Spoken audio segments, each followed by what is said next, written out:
Olá pessoal, estamos começando mais uma Escola de Discípulos. Amigo internauta, nós estamos aqui para trazer esse bate-papo interativo. Estamos aqui para falar de Bíblia, falar de teologia com você.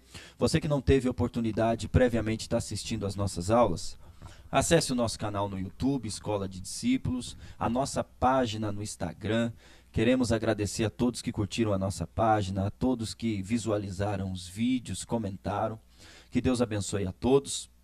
Também a Escola de Discípulos, nos siga lá no Instagram que estaremos com as novidades para você. E hoje estaremos tratando sobre elementos judaicos no culto cristão. Será que é certo? Será que não é? Será que é correto? O que isso implica para o cristianismo? Elementos judaicos no culto cristão. Nós sabemos que existe basicamente 5 tipos de judeu.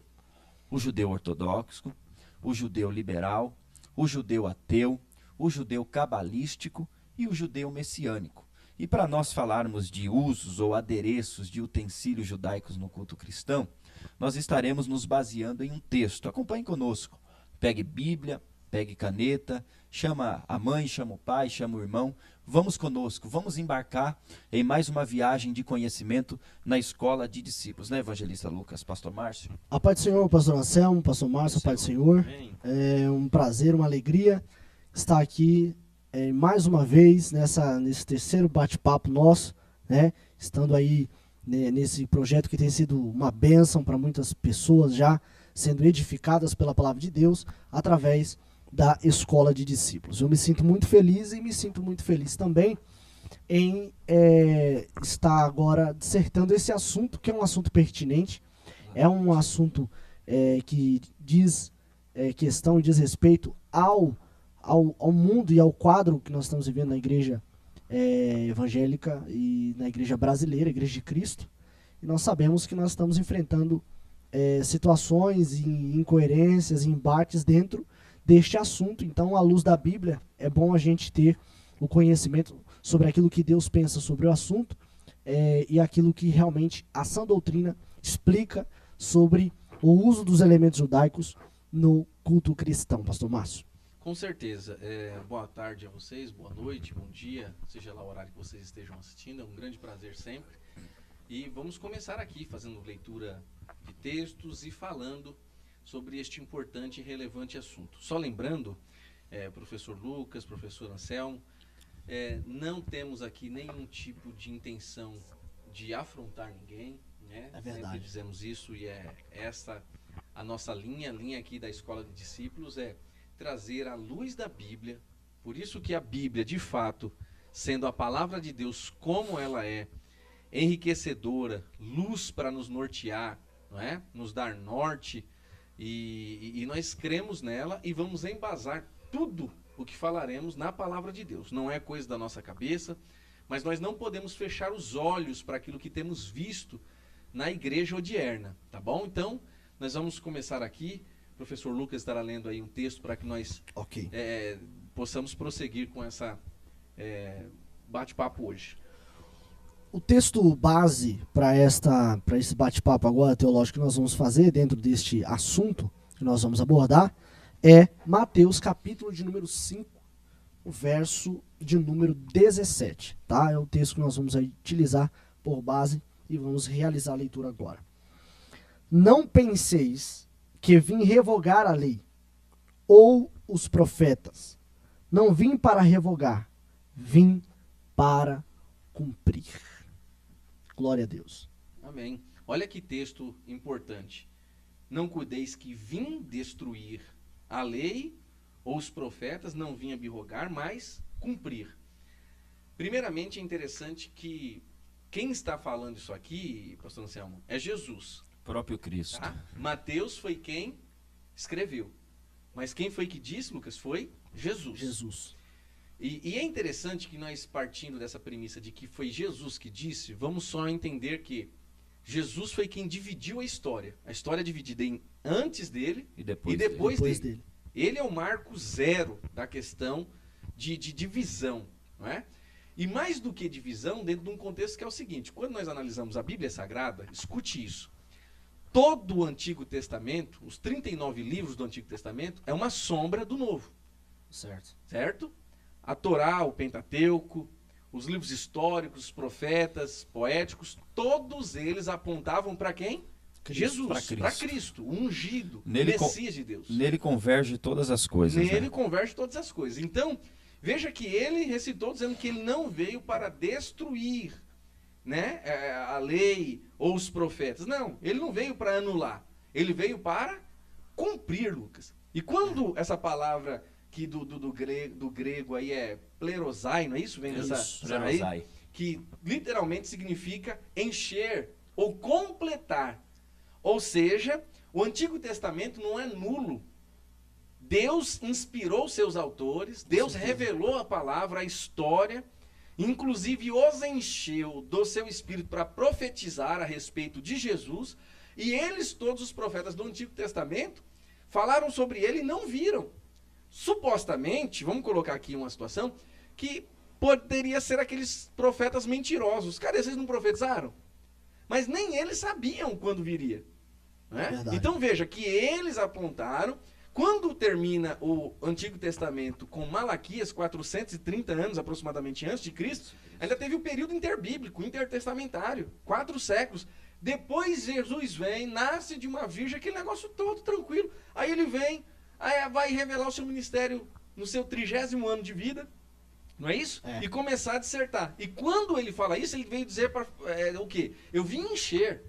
Eu vim completar. Ou seja, eu não anulei. Tudo que foi falado lá atrás é sobre mim, está tudo correto. Eu fui quem dei a inspiração, porém, eu preciso de completar. Mas esse completar agora, veja, não é esvaziar e trazer algo novo. É dar continuidade. Sim ou não? Exatamente. É isso aí, pastor até porque a revelação, ela é progressiva. Progressiva, paulatina, né? Exatamente. Tanto é que a Torá, que é o chamado Pentateuco, que é os 5 primeiros livros da Bíblia, Gênesis, Êxodo, Levítico, Números e Deuteronômio, são nada mais nada menos do que a base de toda a revelação da Bíblia. Sim. É a base da revelação das Escrituras. E aí a gente pode analisar, antes aqui do pastor Anselmo já fazer a sua colocação, que esse cumprir, ele veio para cumprir a lei e os profetas. O que dá a entender aí é que ele vem dar continuidade, aquilo que o senhor falou, pastor Márcio, dele dar continuidade, não dele esvaziar e encher de novo, mas ele dá continuidade para preencher. O que é que faltava para a lei e os profetas estarem completas em relação ao homem observá-la? É realmente a presença do Espírito Santo que vai dar capacidade a um homem em cumprir a lei e também andar de acordo com aquilo, com o aspecto moral e ético que os profetas pregavam. Então ele veio cumprir por quê? Porque ele veio dar o Espírito Santo, veio dar a capacidade de interpretar aquilo que ele falou e dar a capacidade de praticar aquilo que ele falou. Por isso que ele veio para cumprir. Exatamente. E como nós costumamos falar na revelação especial, 3 coisas acontecem, 3 pilares da revelação especial. Primeiro é a inspiração, a revelação e a iluminação. Então a lei ela está girando dentro desse aspecto. Quando nós falamos de lei e cumprir essa lei, nós precisamos entender. Um rabino dividiu a lei judaica em 613 mandamentos, não é? 248 preceitos e 365 proibições. A lei ela é uma só, não existe 3, 4, é uma só a lei. Porém ela tem 3 aspectos e cada aspecto se difere do outro. Sim. Então Deus deu o aspecto moral para Moisés, que nós chamamos de 10 mandamentos, que é aquele aspecto que vai regularizar a moralidade do homem consigo mesmo, porque é uma introspecção que leva o homem a voltar-se para a sua própria consciência e para Deus. O aspecto cível, não é, que é o convívio do homem na sociedade, e o aspecto cerimonial, que vai entrar o quê? Né? Os ritos, exatamente, as formas de culto. E a lei para o judeu do período veterotestamentário, ela era uma carga pesada. Não é? E há um estudo de um rabino que conseguiu cumprir desses 613 leis. O rabino mais excelente, pastor Márcio, evangelista Lucas, cumpriu só 230 desses preceitos. Ele não conseguiu ir além. Por quê? Porque a lei, embora ela não fosse o objeto, mas ela era a sombra que apontava para o próprio objeto que era Cristo, a lei ela tem um aspecto de perfeição, né? Por quê? Porque ela foi dada pelo próprio Deus. Só que Exatamente. o homem, na sua natureza caída e finita, aquilo que o professor Lucas disse, sem a graça, sem a iluminação e sem a ajuda do Espírito, ele não vai conseguir cumprir a lei. Não consegue. É importante, o pastor Anselmo e nós estamos aqui já expondo, fazendo uma exposição, enfatizando a lei de Deus, porque nós da Escola de Discípulos, nós somos adeptos à linha de interpretação de que existe, biblicamente falando, dispensações ou períodos, pastor Sim, Márcio. com Por certeza. favor. Na verdade, quando a gente, introduzindo aqui esse pensamento, e só voltando um pouquinho, a gente já fala sobre essa questão das dispensações, a lei ela é perfeita, Deus a deu. E por que o homem não conseguiu cumprir? Literalmente por causa do pecado. Assim como na questão das dispensações, sempre o homem veio tentando se levantar, se reerguer. Essa é a verdade, não é nem se levantar, se reerguer, né? Mas não daria certo. É por isso que precisou vir Jesus, né? Então, quer dizer, a primeira dispensação, nós tivemos, foi a dispensação da inocência adâmica, Isso. onde viveu Adão e Eva. Exatamente. Quanto tempo nós não sabemos, né? Viveu. Depois, a segunda dispensação da consciência, quando eles pecaram e abriu-se os olhos, né? Para que eles conhecessem o bem e o mal. Depois, a terceira dispensação, que é a dispensação do governo humano. Depois, a quarta, que é a dispensação patriarcal. E aí, depois, a quinta. E veja que essas quatro está tudo em Gênesis e até Êxodo, no capítulo de número 19. No capítulo de número 20, começa a quinta dispensação, que é a da lei. E essa dispensação da lei, como já bem descreveu aqui o professor Anselmo, que é uma só lei, mas com essas três aspectos, direções aí, é interessante que tinha que se ter a lei civil para que a população vivesse de forma ordeira, até porque o contingente de gente estava aumentando, então tem que viver em sociedade de forma ordeira, não é? A questão moral e a questão religiosa, a questão da lei cerimonial, que é importantíssima, e é sobre isso que nós vamos falar, inclusive, Exatamente. sobre estes tais ritos da cerimônia, só que foi dito, e inclusive alguém aqui, nós estávamos antes, e é bom que vocês saibam isso, a gente dá uma preparada aqui antes, foi Êxodo 25, que a gente falou sobre a questão da ordem que Deus dá para Moisés, para a construção do tabernáculo, a questão dos ritos. Exatamente. Disse o Senhor aos filhos de Israel. Ou seja, é específico aos judeus, pastor Anselmo. Vamos deixar bem claro, acho que vale até a pena a gente começar a ler essa situação, se você vai ter algum comentário do texto. Mas, ou seja, a Bíblia é muito clara. A lei para Israel é lei para Israel. Exatamente. Aquilo que é doutrina para a igreja, é doutrina para a igreja, pastor.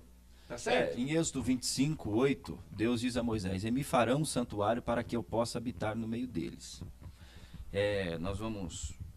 como a gente vai falar sobre utensílios, né, desse período veterotestamentário, a gente tem que salientar a questão do tabernáculo. O tabernáculo foi uma tenda itinerante que Deus pediu para que Moisés construísse no período em que o povo estava transitando no deserto. E o tabernáculo não foi uma projeção mental e nem uma ideia de Moisés, de Arão, de Ur, de ninguém. Nem tampouco de Jetro. Foi algo inédito. Deus revelou e mostrou. Tanto é que Hebreus disse que o que Deus entregou nesse período veterotestamentário é sombra do tabernáculo celestial.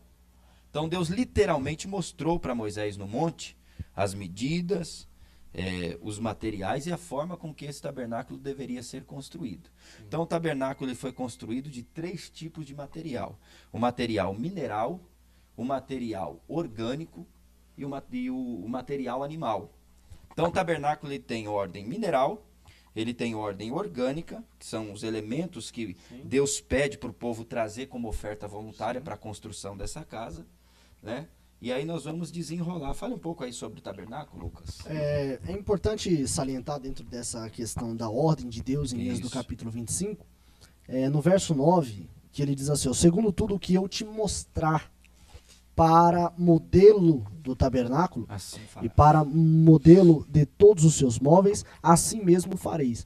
É importante a gente trabalhar com esse texto aqui, porque na verdade Deus iria mostrar para Moisés um modelo daquilo que já havia no céu. Ele mostra um modelo. E de acordo com aquilo que havia no céu, Moisés iria reproduzir, claro, e o Espírito de Deus, inspirando os artífices, iria reproduzir aquilo que é celestial, né? Aquilo que o próprio autor aos Hebreus enfatizou. E Deus escolheu a dedo, né? Bezaleel, filho de Uri, Exatamente. da tribo de Judá. Pois é. E a Oliabe, filho de Aizamaque, da tribo de Dan. Deus disse, esses dois eu separei. Exatamente. E eles... Deus deu sabedoria. Capacidade. Ali é um dom, que foi um dom de sabedoria que não tem nada a ver com a questão, literalmente, do Novo Testamento, que nós falamos inclusive semana passada, mas ao mesmo tempo... um lampejo dentro daquilo que é o dom que Deus deu-lhes para que eles fizessem coisas que eles nunca haviam feito. Exatamente. Isso é fantástico. Peraí, só recobrando uma coisa que vocês dois falaram e leram, quem foi que deu a planta do tabernáculo não foi invencionismo. Não, foi o próprio Deus. O próprio Deus deu uma revelação. Eles não estavam imitando, Lucas, algo que eles haviam visto lá no Egito, pastor Anselmo. Exatamente. Eles não haviam imitado algo que... Não é assim. Ou seja, irmão, olha, primeiro, paremos com o invencionismo.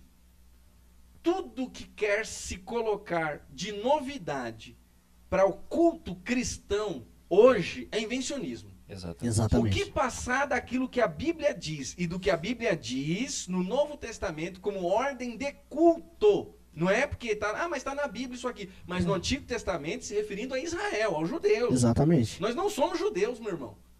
Nós os respeitamos, o professor Lucas, inclusive porque sabemos que viemos, né? O cristianismo nasceu em Israel, veio dele, Jesus nasceu lá, não é Exatamente. isso? Porém, muito bem, obrigado, né? Com certeza. Mas ao mesmo tempo, muito obrigado aos judeus por não terem aceitado, e aí nós somos enxertados, somos adotados. A base para o cristianismo é o judaísmo. O judaísmo. Mas o tanto porque a revelação, Exatamente. porque a revelação especial foi dada a Israel. Sim. A Abraão, que é pai da nação judaica, e Romanos capítulo 9, verso 4, só me engano aqui, diz que deles é a revelação, deles são os patriarcas, deles são a lei, deles é a glória e deles é o culto. Agora você observa uma coisa, por mais que a igreja tenha o seu berço no judaísmo, a igreja ela vem como um grupo dentro de um mistério, de um plano que Deus havia elaborado, totalmente separado do judaísmo. Por mais que dá continuidade à revelação dada ao povo de Israel, o povo, os judeus, os israelitas, mas a igreja vem e tem que se desvencilhar dessa questão das práticas dos ritos judaicos. Agora você observa uma questão interessante. Dentro dessa análise que nós estamos fazendo, nós vemos a questão do próprio tabernáculo, porque o tabernáculo é exatamente a forma com que Deus utiliza para se comunicar com o seu povo. Deus queria habitar no meio do seu povo. Né? Eu costumo dizer o seguinte, esse habitar no meio, né?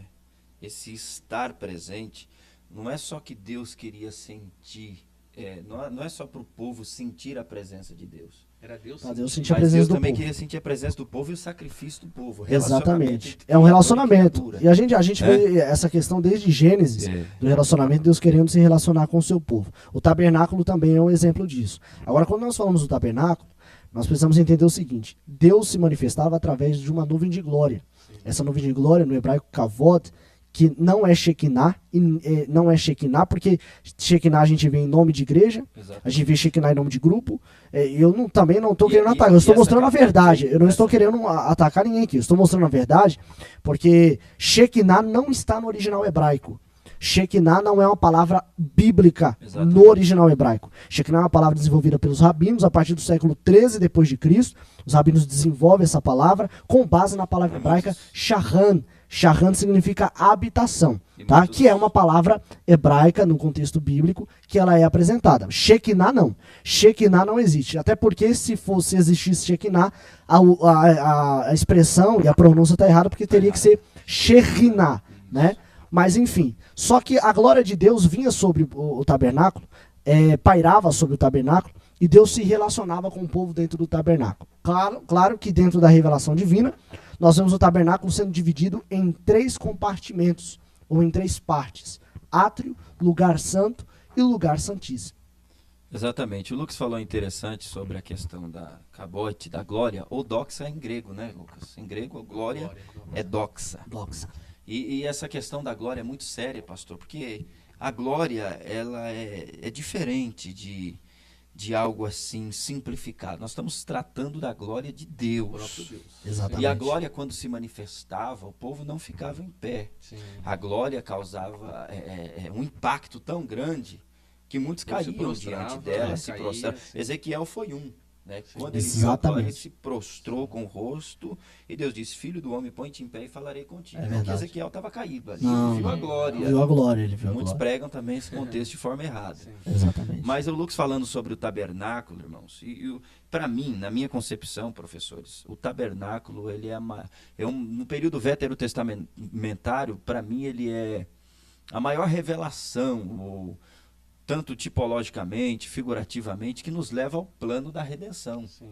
né? Essa casa que foi construída para a glória de Deus. Então, a divisão do tabernáculo era o quê? Pátio externo, né? Ou átrio. Átrio. Tinha 2 elementos ali no pátio externo. Qual era? O altar do holocausto, feito de bronze, De bronze. e a E pia. madeira E a de pia de acácia bronze. E revestido Isso, com bronze, isso. né? No lugar Isso. santo, nós vamos ter o quê? Do lado norte, a mesa com os pães da proposição. Vamos ter 12 pães, né? Colocado todos os sábados. Isso, disposto Pães em novos. 2 ordens. No lado sul, nós vamos ter um candelabro feito de ouro puro, Sim. né? De um talento de ouro. Provavelmente 35 quilos. Nós vamos utilizar aqui, ao longo, nós vamos dar algumas medidas aqui, irmãos. E é o côvado judaico. Se media do cotovelo ao dedo anelar. Provavelmente 45 centímetros. Claro que algumas 45, traduções... 50, mas- É, Houve algumas variações durante o tempo da Isso. história de Israel, mas isso é um detalhe. Nós vamos ter também o altar, né, de ouro, Incenso. que queimava-se incenso diariamente diante de Deus. Nós vamos ter a cortina que prefigura Cristo, porque ela tinha 4 cores, não é isso? Exatamente. Que era púrpura, carmesim, linho fino, que é o branco e o azul celeste. Nós vamos entrar nisso depois. Exatamente. E a Arca da Aliança, o objeto Um mais lugar sagrado santíssimo, para o né? judeu, Ou santo. que ficava no Kadosh Hakodesh. Santo dos Santos, lugar santíssimo. Então há uma tipologia aí nesses elementos, né? Deixa eu só certeza. dar uma. Antes da gente entrar Vamos na lá. tipologia, só Ok. frisar Tá. algo que vocês vieram falando. Eu vim só acumulando aqui, só 3 Ok. situações rápidas. Primeiro, que é o tabernáculo, como já o pastor Anselmo falou, que é uma morada provisória, né? O tabernáculo era uma itinerância, não é? Isso. Rodava, tinha que se desmontar e montar, Montar. desmontar e montar. Quando a nuvem alçava-se e andava, Era eles sinal que o povo tinha tinham que ir. né? A Sim, tribo sim. de Levi levantava, então quer dizer, e quando ia se remontar, tinha que se remontar igualzinho. Não tinha negócio de faltar nenhum tipo de mobília, não podia se faltar uma estaca, tinha que ser feita de forma igual o que se estava feito. Outra situação é o paradoxo do Deus vir se relacionar através do tabernáculo, né, nas mobílias, do cerimonial, porque Isaías capítulo 66 diz que o céu é o trono do Senhor, a terra é a estrada dos seus pés, que casa que Que eu seria edificarei, o nosso feita que eu Deus. pudesse entrar e habitar. Claro. Ou seja, então um grande paradoxo, mas ele quis sentir.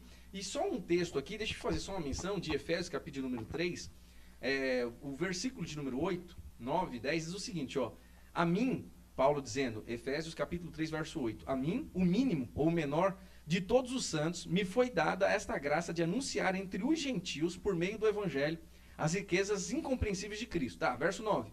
E demonstrar a todos qual seja a dispensação do mistério que desde os séculos, plural, esteve oculto em Deus, que tudo criou. Agora o verso número 10. Para que agora, pela igreja, olha que coisa, presente, isso ele falando na época dele, a multiforme sabedoria de Deus seja conhecida dos principados e potestades nos céus. O que é interessante aqui é que quando Paulo vai falar sobre a revelação, ele vai falar que a igreja estava escondida em Deus séculos passados. Mistério escondido, né? Mistério escondido. Só para relatar o seguinte: teve a época do tabernáculo, Lucas? Teve. Teve a época do templo, pastor Anselmo? Teve. Mas teve também a época da igreja ser estabelecida em Cristo, inaugurada em Atos, conforme nós já falamos em aulas passadas. Ou seja, a igreja sempre esteve escondida em Deus. Só que a igreja vindo com uma identidade de culto totalmente diferente do judaísmo. Só ressaltando isso aqui antes da gente entrar. Então, assim, a igreja em Paulo está dizendo, a partir de agora, vai ter que ser para que agora, pela igreja, a multiforme sabedoria de Deus seja conhecida. Ou seja, através da igreja. O que Deus revelou para a igreja, os dons espirituais e outras coisas, não ficaram para os judeus. Assim como os ritos do judaísmo não ficou reservado para a igreja. Sim ou não? Certo. Judaísmo, igreja, igreja. Lá, cá, meu filho. Então, cada uma dispensação na sua época. Hoje, depois da dispensação da lei, que foi a quinta, nós estamos vivendo a dispensação da graça. Tá certo? Então, vamos aguardar, porque depois tem o milênio de Cristo e outras coisas, mas cada um sendo pautada ao seu tempo. E não podemos misturar. E nós vamos ver que a igreja primitiva, a igreja do primeiro século, ela sofreu muito com os gnósticos, que perverteram a sã doutrina, Sim. e também com os judaizantes. Sim. E Paulo enfrentou isso aí por quê? Porque eles queriam trazer elementos do culto judaico e inserir no contexto cristão. Sim. Então uma coisa, irmão, é teologia judaica. Outra coisa é teologia cristã, né? Então, o que foi para o judaísmo é para o judaísmo. O que é para o cristianismo é para o cristianismo. Com certeza. Então agora a gente consegue aí, se for o caso, entrar nos símbolos e a gente começar a apontar com os textos e fazer as comparações aí, professor Lucas. Vamos lá, Colossenses capítulo de número 2, verso 17. É um texto muito importante para essa aula que nós estamos tratando aqui hoje, para enfatizar e embasar mais aquilo que nós estamos falando. Sim. Diz assim o texto: porque tudo isso tem sido sombra das coisas que haviam de vir, porém o corpo é de Cristo.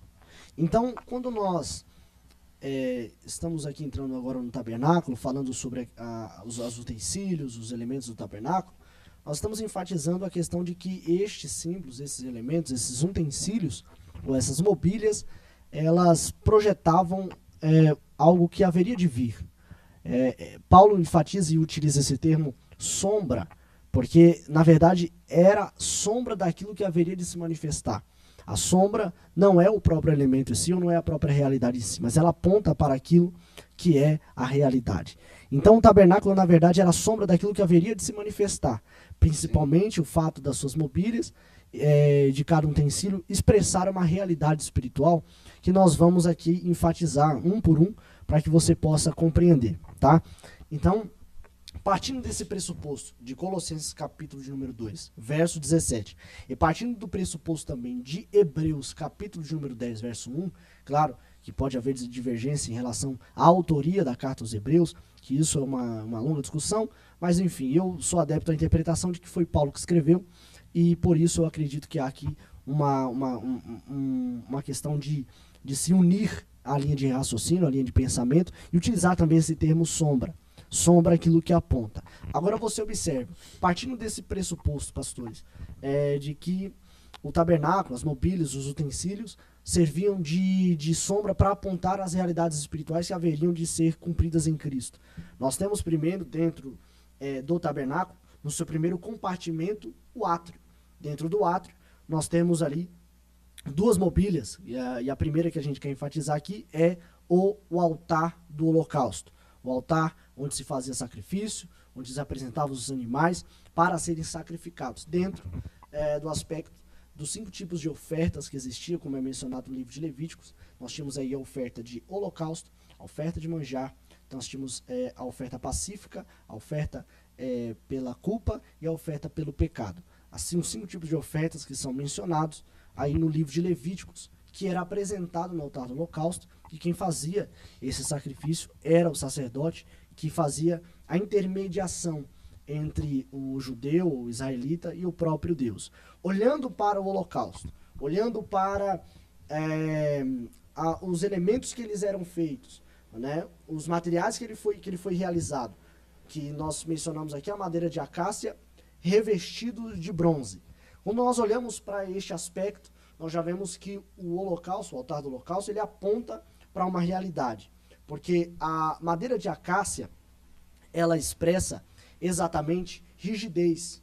Ela expressa dificuldade, porque era uma madeira muito difícil de lidar.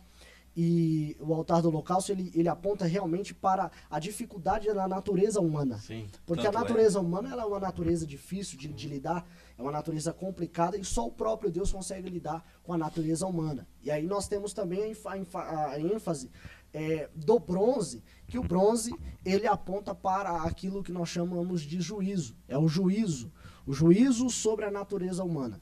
Não é, pastor Anselmo? Tanto é, o Lucas falando aí sobre a realidade da madeira de acácia. Se a gente for analisar, a madeira de acácia, ela está 95% do tabernáculo tem madeira de acácia. Exatamente, é verdade. Tanto é que a sua estrutura externa era feita com 48 madeiras de acácia. 48 tábuas.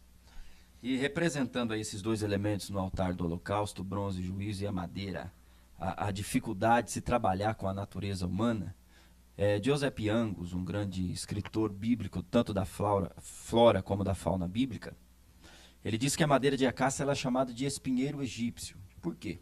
Porque a madeira de acácia tem 3 coisas negativas: espinho, casca e nó. Então, para você tirar da madeira de acácia o espinho, para você desbastar, tirar as cascas e os nós, demanda trabalho. Muito O pessoal trabalho. tem que ter um trabalho meticuloso, tem que ser perito, tem que conhecer a madeira. E todo mundo sabe que madeira com espinho, casca e com nó é uma madeira ruim. É verdade. É uma madeira que não serve para muita coisa. Então fala, Além de ser dura, né? além de ser dura. Além de ser dura. Então fala do quê? De uma natureza humana difícil de se trabalhar. Então aquele altar representa também a cruz, Lucas. A cruz. Porque ali fica tanto a natureza humana quanto o juízo.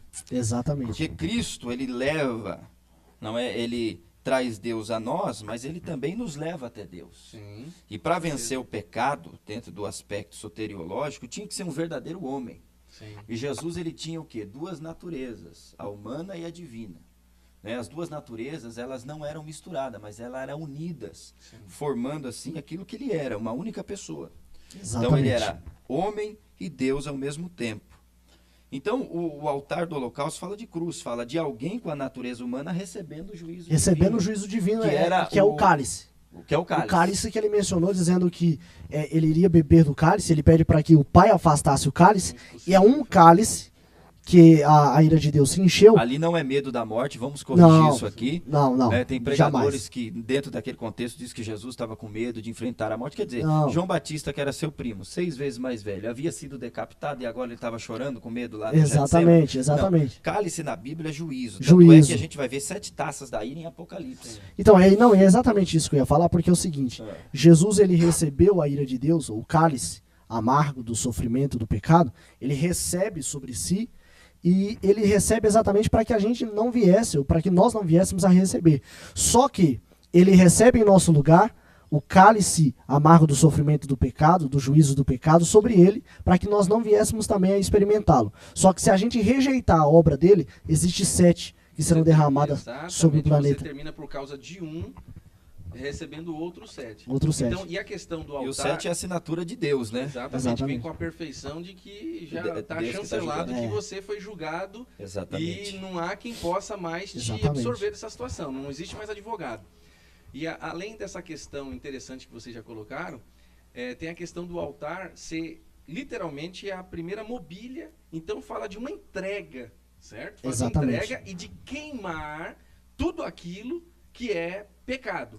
Sim. É uma questão de sacrifício. Sacrifício. Então eu tenho que me render no altar. É o primeiro passo. Primeiro passo. Tenho que me render no altar, no átrio, né? Como um animal que era feita a transferência de culpa, vai se imolar, se aspergir o sangue, e tem todo aquele negócio. Era um altar grande, alto, né? Muita lenha, tinha que se remover a cinza, Exatamente. deslocá-la num lugar separado à parte, e depois mais lenha ali. E é interessante que quem acendia aquele próprio fogo ali era o próprio Deus, que acendia para que fosse queimado. E era turnos de vários sacerdotes e levitas que ficava queimando o tempo todo, porque era muito pecado. Fogo arderá continuamente Exatamente. sobre o altar e não se apagará. Levíticos, e era muita questão. Então tem que chegar diante do altar. A primeira coisa, ser queimado. Porque quando a gente fala do fogo, dentro da tipologia, o fogo ele deteriora e ele purifica. Consome. No caso ali, é consumir, é deteriorar, Exatamente. é acabar com o pecado. E quando Levíticos capítulo 6, verso 13 diz assim, o fogo arderá continuamente sobre o altar e não se apagará, no hebraico ele está literalmente assim, o fogo será afogueado continuamente sobre o altar. Por que ele está dizendo isso? Porque a madeira em contato com o fogo, ela passa a possuir as características do fogo. Quando diz que o fogo será afogueado, está falando sobre as características da madeira sendo moldada às características do fogo até se reduzir ao pó. mostrando também que tem que ser esse o nosso relacionamento com Deus no altar.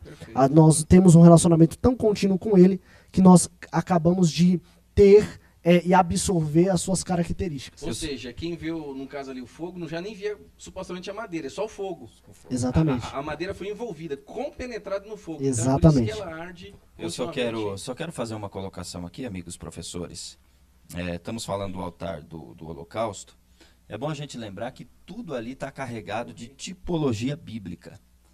E o altar do Holocausto ele tinha 4 chifres, 4 pontas, aonde o sacerdote aspergia e molhava as 4 pontas com o sangue do animal que era imolado. E quando nós falamos de 4 na numerologia bíblica, está falando da universalidade do sacrifício. Porque o número 4 na numerologia é o número do globo. Nós vamos encontrar o quê? 4 estações, primavera, verão, outono e inverno, 4 pontos cardeais, norte, sul, leste e oeste. Nós vamos encontrar o rio que saía do Éden e se dividia em 4 braços, Gion, Pison, Tigre e Eufrates. Nós vamos encontrar os 4 ventos da terra mencionados em Ezequiel 37. Vamos encontrar 4 cores nas cortinas do tabernáculo, a púrpura, carmesim, linho branco e azul celeste. As 4 faces do querubim. As 4 faces do querubim, a face de um leão, de um boi, de um homem, de uma águia.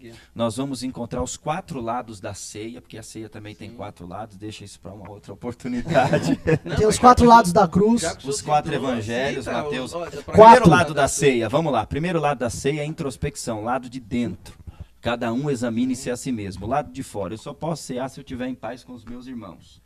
Lado de trás, quando eu sei, eu estou falando de memorial. Tenho que lembrar do sacrifício que Cristo consumou. Retrospecção. Exatamente. Lado da frente, festa celestial, a grandes bodas do Cordeiro. Exatamente. Olhar para cima, Os prospecção. pregadores que estão ouvindo esse programa aqui agora, o que tem de mensagem até aqui, esse momento aqui, para pregar... Quem pegou, anota aí, ó. Pegou, bênção do céu. Volta aí. Não, mas sabe por quê? Porque as informações, a tipologia é muito Exatamente. rica. É muito forte. Dentro dessa questão de que Deus não deu uma visão obscurecida a Moisés no monte a respeito do que ele ia fazer. Deus sabia que a madeira de acácia era uma madeira desse tipo, mas isso aí fala literalmente da humanidade. Fala da sua natureza e o como que tinha que acontecer. Exatamente. Você entendeu?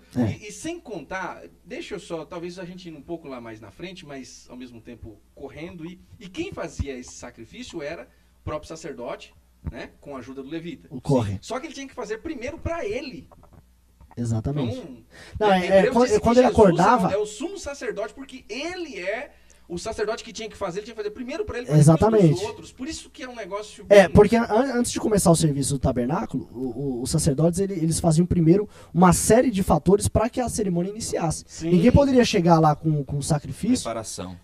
para chegar fazendo já a cerimônia e realizando a de cerimônia. qualquer jeito. Não. Tal. O sacerdote entrava, trocava as vestes, tomava banhos cerimoniais. Sim. Tinha um altar lá fora que ficava pegando fogo holocausto que tinha que se trocar de 12 em 12 horas. Tinha que reabastecer o azeite do candelabro. Sim. Uma série de fatores. Realmente, isso é muito Sem importante contar salientar. que, assim, a roupa do sacerdote, nós vamos ter que falar aqui hoje, porque nós estamos falando do judaísmo no culto hoje, nós vamos falar aqui sobre a questão da roupa de um rabino, que muita A gente indumentária tá usando, sacerdotal. Mas a sacerdotal propriamente dito, certas coisas, se você vai analisar, o calção inferior, por causa de suar, não poderia transparecer na roupa superior, todo um cuidado. Você veja que fala de moralidade, tem toda uma situação tão Exatamente. interessante. O fato de o altar ter rampa, Sim. porque o sacerdote levava a perna Não podia e tal. mostrar suas vergonhas. Não podia mostrar as Exatamente. vergonhas. Uma outra questão, existe- Isso nós estamos falando nós estamos falando do átrio, Do meu irmão, átrio. lá fora. E outra, É que assim, o nosso programa de hoje não é sobre tabernáculo. que a gente tem que dar a É, introdução a gente para só está entrar nos dando uma elementos introdução judaicos. para que a gente fale sobre os elementos judaicos no culto cristão e a Só gente não quero quer frisar perder duas coisas aqui. essa questão aí. Duas coisas não tem medida dentro desse tabernáculo. Em todas as outras a gente vai encontrar medida nos objetos. A primeira pia de é bronze. o candelabro, de dentro para É fora. de dentro para fora, o Porque o candelabro. tabernáculo também existe 2 caminhos. O da arca até o altar de bronze, que é o caminho de Deus ao homem, a encarnação do verbo. Dentro, fora. E do altar de bronze à Até a arca, arca da que aliança. é Cristo assumiu a nossa natureza, entrou no céu e aspergiu uma vez por toda no Santo dos Exatamente. Santos. É. Quando nós falamos de medida, todos os utensílios do tabernáculo têm, menos 2. Primeiro, candelabro, ficava no lado sul. não tem medida, só Só tem tem peso. Não tem medida. Por quê? Porque ali é a luz. E ninguém pode medir a luz de Deus. Sim. Quero ver quem é o cientista, Galileu Galilei, Albert Einstein.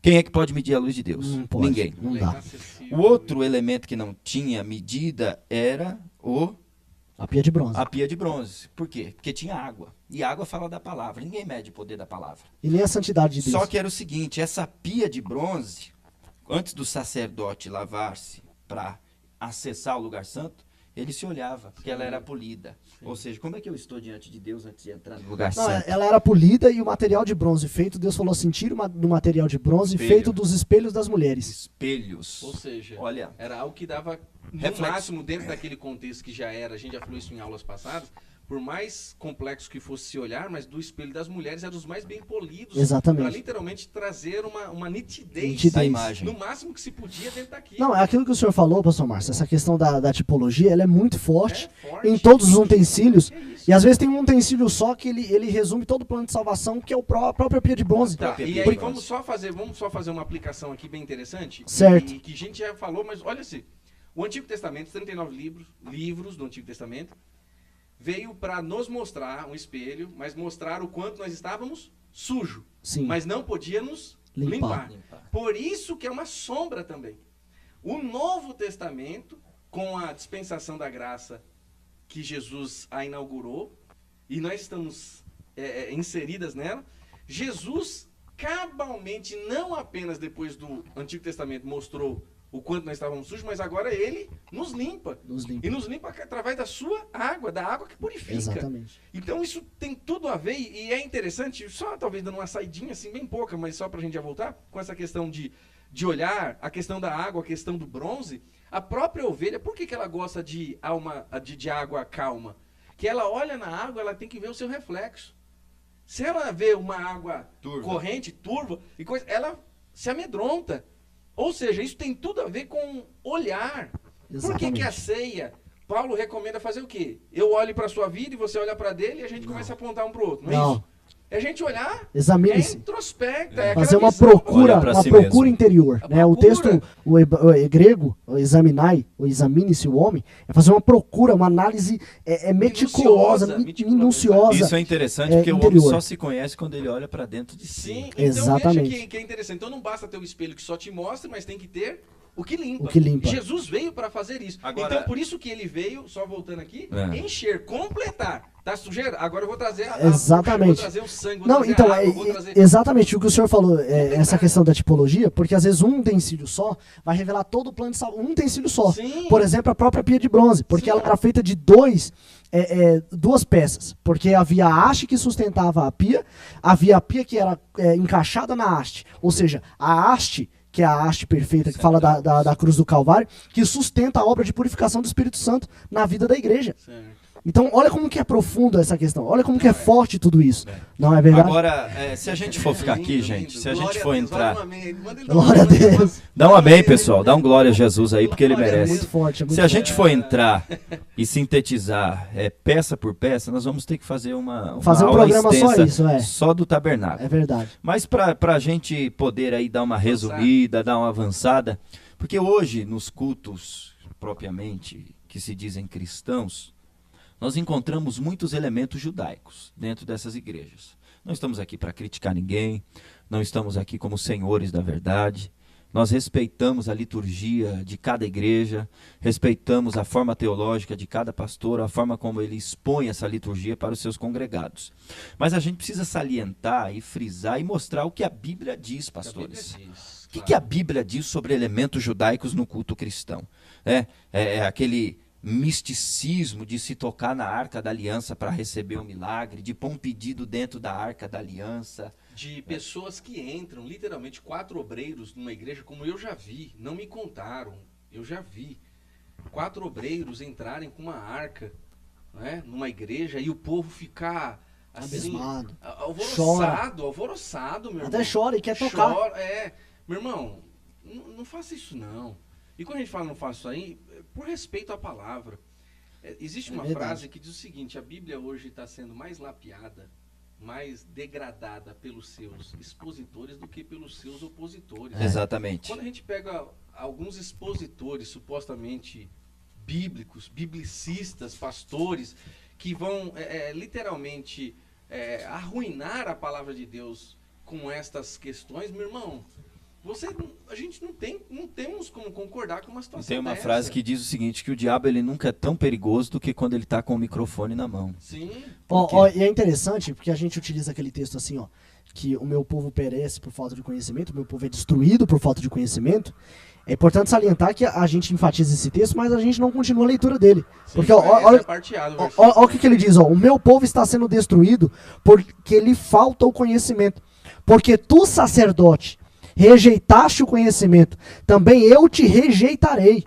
Então aquilo que o senhor está falando agora, o fato de que a posição do ministro, a importância do ministro para o povo de Deus em transmitir a verdade do jeito que ela é. Sim, a exegese exatamente. Precisa, a interpretação bem realizada para que a verdade chegue de uma forma clara para o povo. Peraí, aí o senhor já terminou colocando outra situação interessante, que além de o sacerdote aí no caso, é ele que tem que dar a comida, não é isso? Paulo não disse que nós somos despenseiros? Dispenseiros. Dispenseiros, ou seja, tem acesso a uma dispensa, vem e dá. É. Outra questão é que o senhor disse aí de fazer uma boa exegese.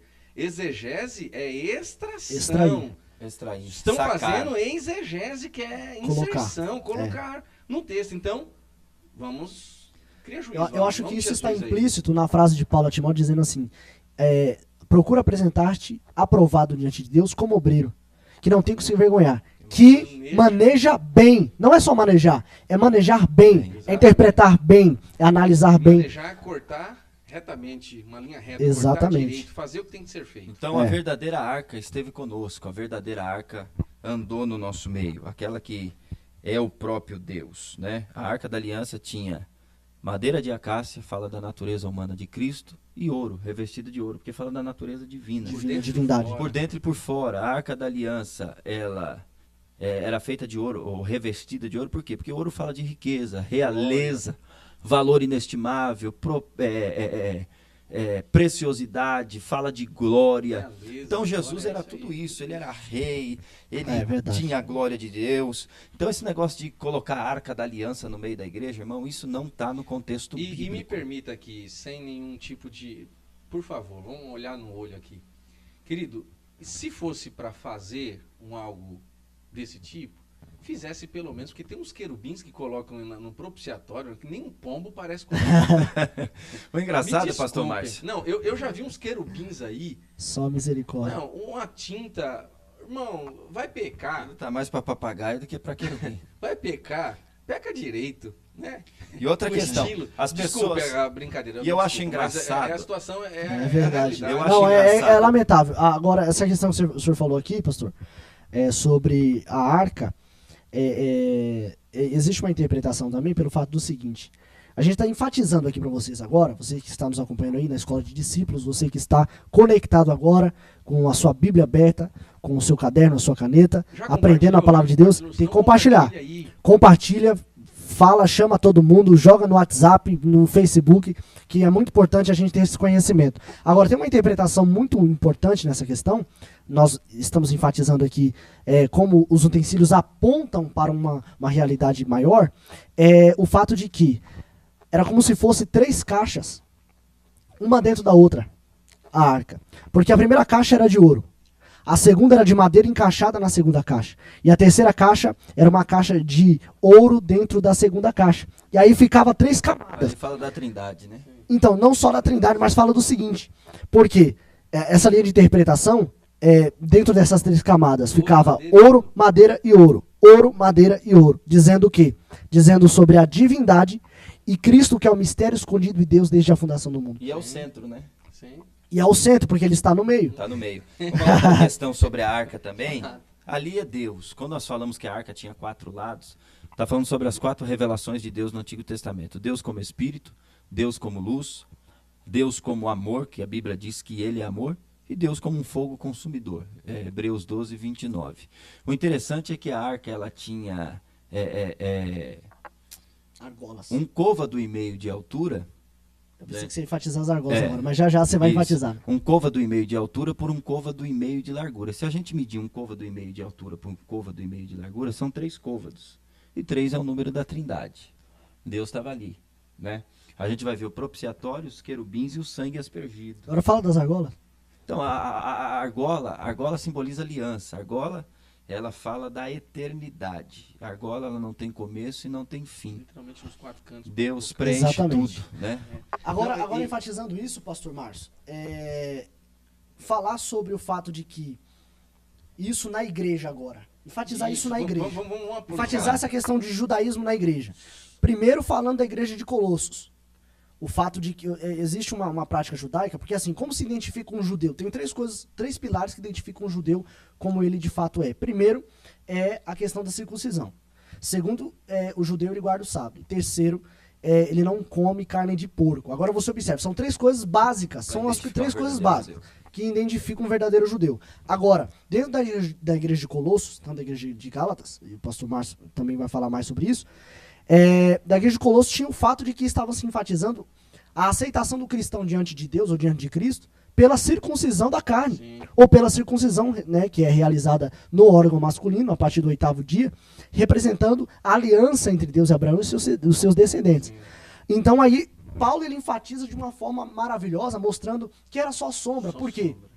Porque ele diz agora que a circuncisão feita em Cristo, ela é a circuncisão do despojamento do corpo do pecado. Sim. Não é Exatamente. assim, pastor Sim, e além de em Gálatas, mais uma vez, além disso que o senhor está colocando, quer dizer, uma outra igreja, uma outra região, sofrendo o mesmo bombardeio. Só que Paulo vai dizer assim, como que vocês se desviaram tão rapidamente? Ou seja, aceitaram a graça e depois acham que precisa de complementá-la com sacrifício. Voltando para os rudimentos da lei. Rudimentos. Assim como o escritor aos Hebreus vai colocar essa questão no capítulo número 6. O engraçado. A respeito de falar sobre os batismos. Olha que interessante. A gente não leu que Cristo veio preencher? Sim. Ele não veio completar? Sim. Então pra que eu vou completar se ela já é suficiente? Não, mas é aí que tá o negócio. Agora, pior. Só que vamos fazer um negócio aqui. Vamos ser gentis com os judeus do primeiro século, porque é uma dificuldade bastante interessante. Eles vinham aprendendo, executando, exercendo todo o sacrifício, a lei com suas divisões dentro do contexto de seguir e tal, principalmente cerimonial, estão vivendo naquele rito. Jesus vem, ou seja, vamos colocar aqui sem nenhum desrespeito, vem um homem dizendo que é Jesus, começa a operar milagre, morre, eles percebem, vê tudo aquilo que havia se cumprido. Ótimo. Então começou essa dispensação da graça. Paulo vem e prega ferrenhamente, os apóstolos, os discípulos vêm e pregam. Só que eles ficam com aquela duvidazinha. E é interessante. Então vamos colocar assim, que há, entre grandes 2 aspas, escute isso, uma certa justificativa, era muito recente. Era uma mutação. Agora, meu irmão, nós estamos no ano 2017 da era cristã. Se Jesus não voltar, espero que esse vídeo viva muito tempo e que talvez alguém vá assisti-lo há 1 ano, daqui a 10 anos, 20 anos. Mas como disse Paulo, se alguém descer, se um anjo descer do céu, melhor dizendo, ou um de nós, ou alguém, pregar outro evangelho além desse que já foi proposto, seja maldito, anátema. O evangelho de Cristo não precisa de subsídio. A morte de Cristo foi cabal. Ou seja, todo o Antigo Testamento apontou para ele e ele é colocado na Epístola aos Hebreus, professor Nação, como sumo sacerdote. Porque o sacerdote precisava de oferecer primeiro sacrifício para ele e depois para os outros. Jesus não fez nem por ele, ele só fez pelos outros, porque ele é alguém que nunca pecou. A Bíblia diz isso categoricamente. Ele nunca pecou. Ele teve o pecado da humanidade sobre ele, pediu para passar o momento do cálice que era de sofrimento para aquilo que aconteceria, não pela morte em si, propriamente dito, ainda que teve agonia, mas passou e cumpriu-se cabalmente. Tanto que o sol negou seu fulgor, a sua luz, houve-se treva, aquele negócio todo. Meu irmão, é um negócio muito interessante isso. O engraçado é que nós estamos na pós-modernidade e o que mais a gente vê nas igrejas contemporâneas são esses elementos judaicos. Se coloca talite, se coloca candelabro, se coloca a arca da aliança, faz aquele misticismo todo na igreja. O povo carrega a arca, toca na arca, beija a arca. Só que eu não vejo ninguém circuncidado lá. Ninguém se circuncida. Todo mundo coloca elemento judaico. Não, existe até... Existe uma carninha de porco, uma feijoada. Alguém renuncia? Existe também aí um grupo denominacional que prega a guarda do sábado, como eu volto a salientar, não estamos atacando ninguém, mas eu estou enfatizando a questão das 3 coisas básicas que definem alguém que guarda a lei. Sim. E que guarda perpetuamente a lei divina começando ali sobre as questões que eram que foi promulgadas antes da lei, como a própria circuncisão. Nós estamos falando sobre isso e dentro disso, dessa questão, há uma denominação que prega a guarda do sábado como uma obra a ser feita para ser salvo. Agora você imagina uma coisa: guarda o sábado, não come carne de porco, mas não circuncida. Não. Aí que está a questão. Então, resumindo, vamos sintetizar para a gente entrar na conclusão da nossa aula, amigo internauta. Vamos. Querido amigo que está acompanhando a Escola de Discípulo conosco, Escola de Discípulos, nós estamos aqui exatamente para isso, não para afrontar, não para atacar ninguém. Cada um tem a sua liturgia, seu modo de culto, mas uma coisa é modo de culto e outra coisa é o que a Bíblia ensina. E nós não podemos fugir, né? Se a sua liturgia está ferindo os princípios bíblicos, a sua liturgia está errada, porque o princípio bíblico é imutável, ele não muda. Então, elementos judaicos, todos esses aparatos, apetrechos judaicos, ele não serve, tá? Arca da Aliança, irmão, não existe mais. Jesus Cristo é o mediador entre Deus e o homem. O Espírito Santo é a presença de Deus no nosso coração.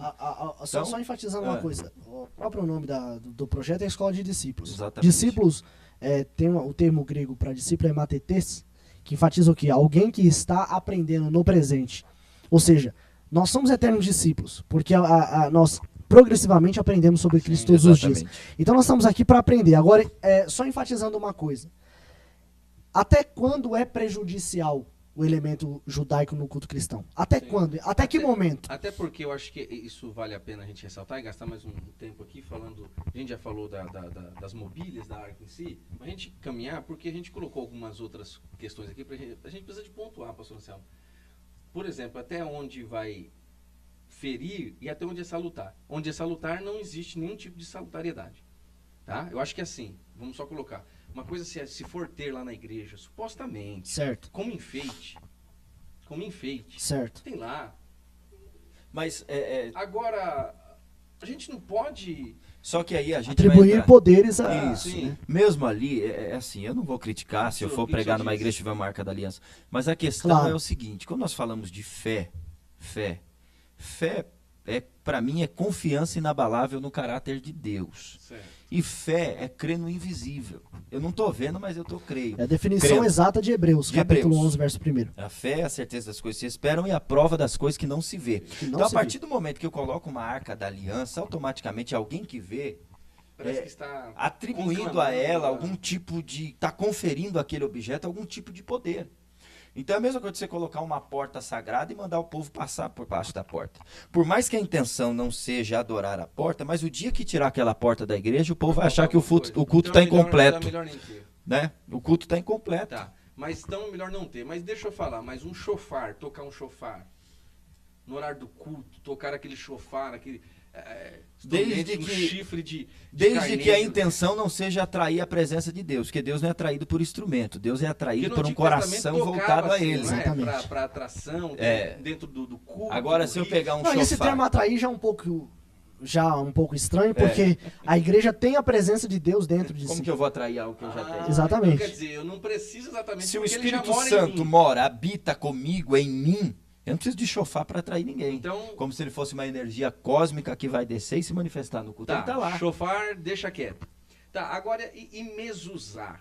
Rapaz. Porque às vezes, tem programas aí de rádio, como esse programa nosso aqui, da Escola de Discípulos, ele vai aí para Rompendo Fronteiras, graças a Deus recebemos aí, inclusive pessoas que nos chamaram de outros países, pastor Anselmo. Isso é gostoso, né? Que estão vendo. Só que assim, então não sei de onde você está vendo, que Deus faça esse programa ir fronteiras afora aí, mas o mezuzá, que era uma caixinha de madeira, de metal, algumas feitas até de vidro, que colocava-se de forma diagonal na porta de entrada, e lá dentro tinha texto bíblico. Ainda se utiliza até hoje. Então, tem programas, eu não sei onde você mora, mas nós estamos fazendo um programa aqui de São Paulo, Brasil, e tem igrejas que vendem, dizendo que se você colocar no carro, ou na empresa, ou em casa, aquilo te protegerá. Isso é misticismo. Isso aí está totalmente contrário aos ensinamentos bíblicos. Tanto que é uma linha cabalística, dos judeus cabalísticos, eles acreditam que a mezuzá afugenta demônios. espíritos, Ou seja, espíritos maus. Mas hoje não se ensina que se deixar a Bíblia, o Salmo 91 aberto também tem uma situação de... É o mesmo usar... É o mesmo usar cristão. Cristão. Isso é antibíblico. Então quer dizer que nem mesmo usar nem Salmo 91 aberto tem... Não vai Ou funcionar. seja, é uma vida de relacionamento, pastor Lucas. Nós sempre falando nos outros programas. Exatamente. É a mesma coisa a gente pegar ali palavra-chave. o escudo de Davi, aqueles 2 triângulos equiláteros que formam um hexagrama, colocar no pescoço, ou ir achar que o escudo de Davi vai trazer algum benefício espiritual para mim. Então a estrela de Davi, o escudo de Davi Não serve. Não, então, é isso que o senhor está falando aí, essa questão da Bíblia aberta. A questão não é deixar a Bíblia aberta, ou você ter uma casa repleta de Bíblias. A questão é você viver o que está nela. Aplicar na sua vida, né? Então, É a aplicação diária. Antes de eu passar, inclusive, pela Bíblia, eu precisa de passar em mim. E não a Bíblia livro, mas literalmente a Palavra de Deus, a palavra viva e eficaz. Certo. Então, o que mais, pastor Luciano? Temos aí Talite, temos muita coisa aí que se a gente for colocar tudo aqui, nós vamos longe, né? Mas eu posso só citar só mais uma? Vamos lá. Essa eu não posso deixar de citar. Tá aqui no nosso esboço. Vamos lá. Estamos já em 1 hora de aula, hein, pessoal? Estamos em 1 hora de debate. Estamos caminhando para o fim. Eu queria falar a respeito de azeite. Que quando a gente vai estudar a palavra de Deus no Antigo Testamento, azeite de unção, azeite para o incensário, nós vamos ver aí azeites e azeites. No Antigo Testamento se ungia rei, profeta e sacerdote. Sacerdotes. Rei, profeta e sacerdote. Tá certo? Certo. Além das especiarias para iluminação, candelabro, unção. Só Comida. que no Novo Testamento, em Marcos capítulo de número 6, o verso 13, e Tiago capítulo 5, o verso 14, são os únicos 2 textos que eu encontro na Bíblia que vai falar a respeito do azeite para unção de doente. Tá certo? Enfermos. Porque nós vamos encontrar umas referências a respeito, por exemplo, o próprio Jesus ter sido ungido, mas esse ungido tem a ver com ser enviado. Não é? O Messias enviado. O termo Messias, né? Messias, não é? E aparece ungido. Só que o azeite está falando de para unção para doente. Eu posso ungir carro, ungir chave de casa, Não. ungir envelope, Não. ungir dizimista, ungir ofertante. Rapaz, é um caso sério aí. Ungir, sei lá, animal. Já me perguntaram se podia ungir animal. Me ajuda aí, por favor. O que os senhores dizem? Sabe onde está o problema aí? É não saber fazer a diferenciação entre o que é consagração, palavra santo e palavra santificação. São coisas extremamente diferentes uma da outra. Certo, Santificação é uma coisa, consagração é outra e santo é outra coisa. certo. Santo é separado. Santo é consagrado separado. É para uso específico e exclusivo. E dedicar a Deus. Dedicação. Então, uso Porque, exclusivo. não, mas, só que, sabe o que é engraçado? A pessoa pega e diz assim, eu vou consagrar o meu carro. Mas se você vai consagrar o carro, você tem que dar a Deus. Sim, Você não pode usar pra mais. outro fim. Acabou. É de Certo? Deus. Aí depois É vende. dele, mas pra que Deus vai querer o Mas na carro? verdade, eu vejo assim, dentro desse aspecto, se fazem muito isso numa questão visando uma proteção sobrenatural. Sobrenatural, Então, é. se o camarada ungiu o meu carro, a chave do carro, eu verdade. estou livre de acidente. Não vai pôr O carro não bate. É. Então nem precisa pôr no seguro. Não vai pôr um seguro não pra tu Não, ver. Deixa precisa. o carro lá na esquina pra ver se o azeite vai funcionar. Ah. Não funciona. Então não dá Então, certo. unção é especificamente para os doentes da igreja. E outra, não é qualquer um que pode sair ungindo também não, viu, pastor Márcio? Como é que é esse negócio? Eu posso pegar um tamborzão de azeite e ungir na minha casa, sair ungindo todo mundo? Como é que Não, funciona isso aí? O apóstolo Tiago disse que se houver algum enfermo, ele tem que chamar os presbíteros da igreja. Ah, então não é para chamar o irmão para ungir? Não é qualquer irmão. Aliás, a questão de colocar a mão sobre a cabeça das pessoas já é um peso, porque você está mexendo com algo no mundo espiritual, tem toda uma situação, não é qualquer um. E questão de unção tem a questão que é o presbítero, literalmente o presbítero se referindo Engraçado ao que bispo, ao também no pastor da Novo igreja. Pastor da igreja. Testamento, no Novo E aí o Testamento, termo presbítero dá a entender aquela questão de maturidade. Sim, Aquela questão alguém de ancião, honra, né? em Porque dons, no sim, contexto seria um ancião. ancião da igreja. Alguém que tem a capacidade de fazer esse serviço. Exatamente. E, na verdade, o presbítero ali, porque a questão dos cargos eclesiásticos hoje tem uma diferenciação com a Bíblia dentro de um contexto de presbítero, que é ancião, que é o bispo, que está abaixo hoje do evangelista dentro de uma questão Sim. convencionalmente falando. Porém, ali está falando do pastor da igreja. E se o pastor designar um outro pastor, um evangelista, um presbítero, aí tudo bem, mas é o pastor da igreja. E que nessa tem essa questão função. que o senhor colocou sobre colocar a mão sobre os enfermos, são poucas as vezes que a gente vê no Novo Testamento. A Bíblia diz imporão as mãos. Sim. Impor é uma coisa e colocar é outra. Certo. Né? No Novo Testamento, impor é o quê? Uma sinal de Sobrepor sobrepor a Sim. mão e orar. Não é saindo pôr na mão na cabeça de todo mundo. Não estou dizendo também que é uma forma errada. Se a pessoa está ali na unção, é homem de Deus, é um pregador da palavra e achou que o momento é esse, amém. Agora ungir é específico para os presbíteros acima da igreja. Ninguém pode sair. E doente, você não pode sair ungindo qualquer um para, vou te ungir. Não, porque virou uma banalização. Esse negócio, tudo é questão de ungir. Nós estamos começando aqui, agora vamos ungir. Meu Deus do céu, complicado, não? Mas vamos lá, estamos aqui, né? Vamos agradecer a todos, estamos agradecendo a todos que esteve conosco, amigo internauta. Mais uma aula aí para você interativa. Compartilhe, divulgue, visite o nosso canal no YouTube, no Instagram, visite a nossa página Escola de Discípulos no Face. Estará lá todos os vídeos, as aulas vídeos que previamente já tivemos aqui. Se você perdeu alguma, gostaria de consultar algum assunto, está lá. Acesse a nossa página, tá bom? Deixe o seu comentário, deixe a sua sugestão. E nós estamos aqui, Escola de Discípulos. Agradecimento ao evangelista Lucas. Deus abençoe a todos vocês que estiveram conosco. Só querendo salientar mesmo que 1 hora é muito pouco tempo para poder exaurir um assunto tão vasto, tão grande, né, com tanto conteúdo, mas é só para que você tenha uma noção. Por isso a escola é a escola de discípulos. Estamos sempre aprendendo, sempre ensinando a palavra de Deus, e nós estamos sempre também absorvendo aquilo que Deus nos revelou através da sua palavra. Então, aqui é para que você tenha uma noção sobre o assunto, ok? Então, que Deus abençoe a vida de vocês que estiveram conosco. Quero mandar um abraço a todos e pedir que você realmente esteja visitando agora também as nossas páginas. Você que perdeu alguma aula ou quer ver também os outros vídeos que nós fizemos, visite a nossa página também no YouTube, que nós temos aí as nossas redes sociais. Visite também o nosso Instagram, siga-nos no Instagram, indique para outras pessoas, tá? E eu creio que Deus vai te abençoar e na próxima nós estaremos juntos novamente, Pastor Márcio. É isso aí, que Deus abençoe a todos, curta, comente e mais do que isso, compartilhe, tá bom? Para que todos vejam e sejam abençoados a cada dia e todos os dias. Nós queremos te convidar aqui, como sempre fazemos quando estamos terminando, se você quiser também, venha para a Escola de Discípulos.